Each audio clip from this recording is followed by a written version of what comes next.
morning and welcome to this meeting of the Wigton and Whithorn Common Good Funds Subcommittee. I'd like to let you know at this point that the subcommittee meeting will be live streamed on Teams and that a recording will be available online shortly after the finish of the meeting. Similar to the process now followed at full council, when considering motions amendments which are substantive in nature, I will call a recess where necessary so that I may seek governance advice on competency.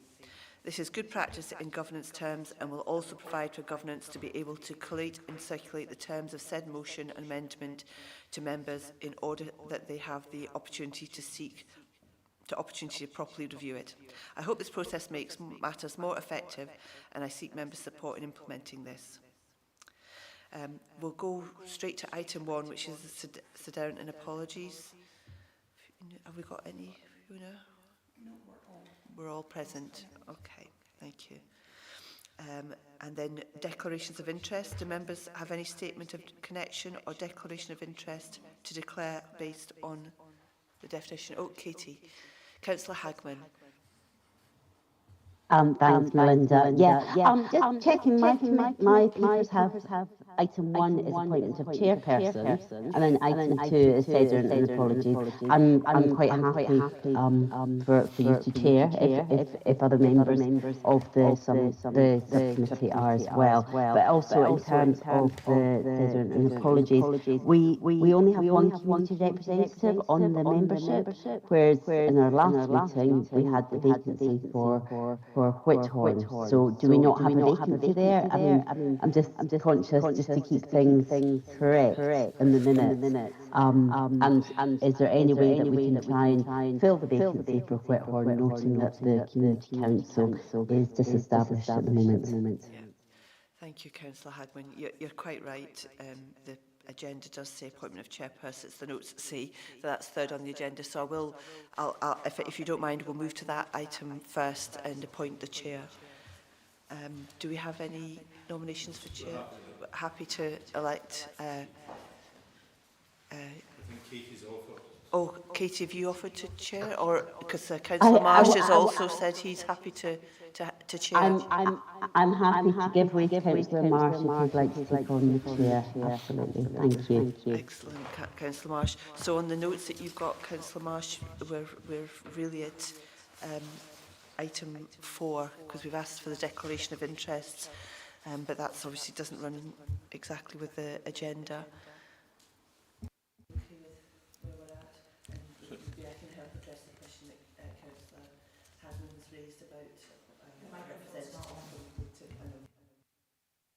Okay, that's fine. Yep. So will we take this from item number 4, Katie, or do you require a question or an answer to your question initially? If we can, just in terms of the Sedern and apologies, because in my view there should be a vacancy sitting there. And we can note the vacancy, we don't necessarily need to fill it today, but just to ensure that we at least try and think of a way that we can ensure that community representation is filled. Yeah, happy to take that forward as an action to get that vacancy filled. I think because the meetings have been so infrequent, it's been quite a challenge to do that, but I'm happy to keep that and note the vacancy and move that forward.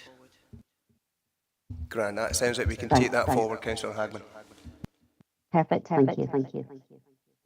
Okay, so item number 4 then, the minutes of meeting of 4th September 2024, which does seem like a considerable amount of time ago. Are members happy to note the minutes of the meeting on the 4th of September 2024? Happy to note. We're all happy to know. I see no one online. Fantastic. Item number 5.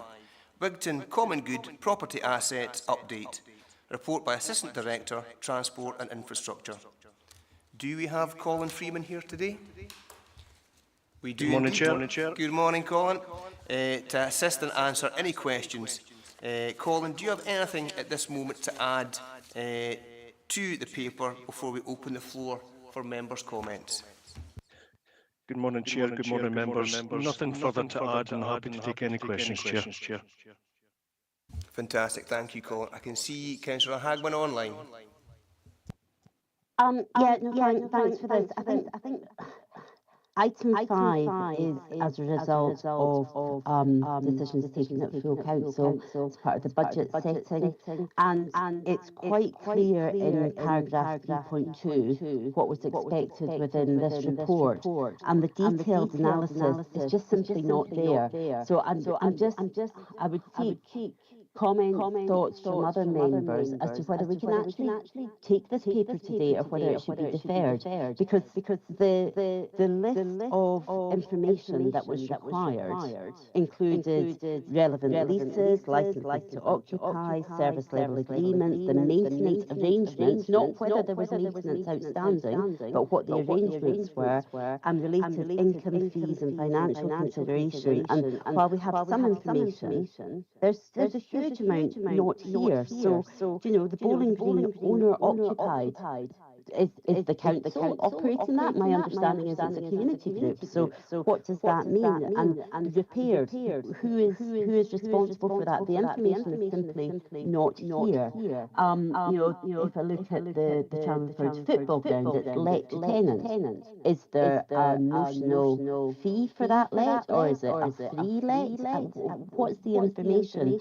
And again, the lorry park owner occupied, I'm aware that, there's charging points on there. What's the details around that? Certainly myself and Councillor Ingalls were very clear that, the income from that, what's happening. So to me, I appreciate this is a starting point, but I don't feel that we can give this due consideration because there's so much information missing. But, I would move to defer it and actually get back the information we need. If members are not content to defer it, then I would look to bring forward an additional recommendation that we get a report to the next committee with the full list of information. But again, I'd be really interested to hear what other members feel. Thanks. Thank you, Councillor Hammond. Yep, very valid points there. It would be, I suppose, unfair to put it upon Colin this morning, although I'm quite sure he would have the information to try and answer all of these questions. I think you're quite correct that given 3.2 and the statement of what we should be seeing here, that the paper doesn't give us that quantity of information. But I believe Councillor Ingalls would like to come in at this point as well. Yeah, thanks, Chair. I would support Councillor Hagman in this. I think there is. We could do a wee bit more background, Colin, if it's possible. I know that the bowling club were looking to do a CAT transfer on that ground. I think it was running into some problems. So a wee bit of background on what's happening with that. And also the lorry park, because I think, as Councillor Hagman stated, we have asked whether there is any income that would be attributable to the common good from the charging points that are in that car park. So, yeah, we could do maybe a wee bit more background, so maybe we should defer this paper. Thank you. So, given the comments from both Councillor Hagman and Councillor Ingalls, would other members be of mind that we see a further, more detailed paper returned at a future meeting? Yes, Chair, I'm happy with that. Right, if that is consensus, then we shall take that as an action. Colin, are you able to prepare, obviously given the statement at 3.2, that further information to bring back at a later date? At the next area committee, possibly. Thank you, Chair. Happy to take members' comments on board and bring a further paper back. Grant. Okay, given that, we shall move on to agenda item number 6, which is the Whithorn Common Good Property Assets Update Report by Assistant Director, Transport and Infrastructure. Again, Colin's here to assist with any member questions.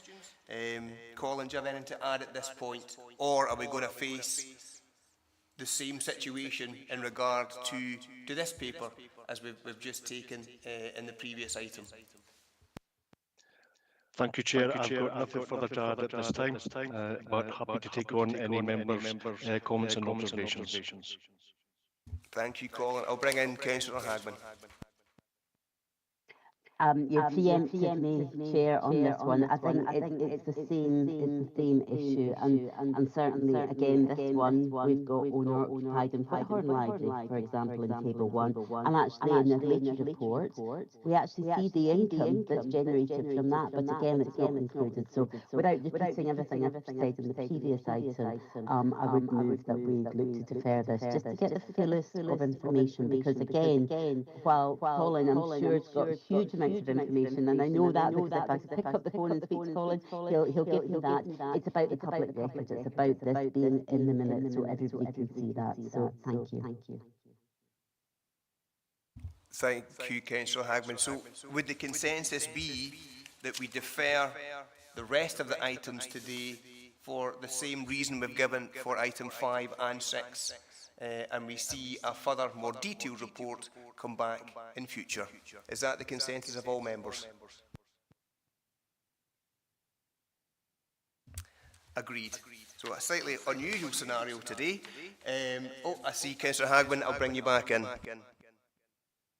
Yeah, I'm conscious that item 7 and 8 is the monitoring report, but if we want to defer, I'm fine with that one. And if we are deferring that one, can we just ensure that if there's any other incomes that haven't been included, that they are included? I'm very conscious that there's if there's owner-occupier, for example, the bowling club, do they pay even a nominal £5 a year? Because that's not included in here.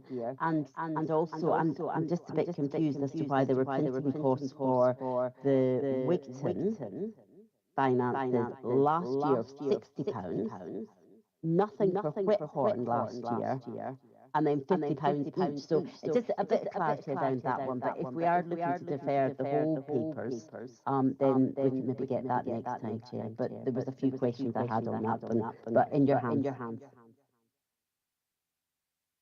Yeah, well, I think given what we've discussed so far, and I believe the next meeting was scheduled for Wednesday the 2nd of September, Colin, would that be reasonable to bring this further detailed paper back at that point, obviously with reference to 3.2 and the line including relevant fees, leases, service level agreements, maintenance agreements and any related income, fees and financial considerations?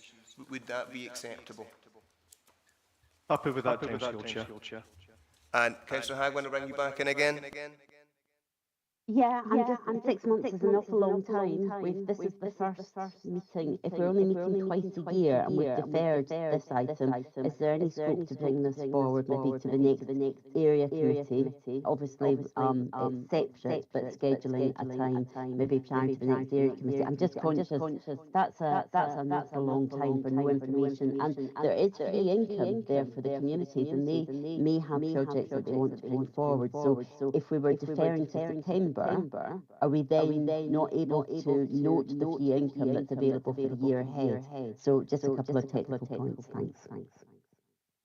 Thank you for that, Councillor Hagman. I would look to our Governance Officer, Melinda, just for clarity there and for a new date in the future. Yep, the next area committee I think is in May, so we could certainly look to schedule something in round about that date. And with that timescale, Colin, seem feasible from your perspective as well? Chair, in terms of the assets update, yep, happy to go with that one. Fantastic, thank you, Colin. I see no's in the room, I see nothing else online. So given that, we shall reschedule for the new May date. Okay, thank you, members. Thank you, Chair.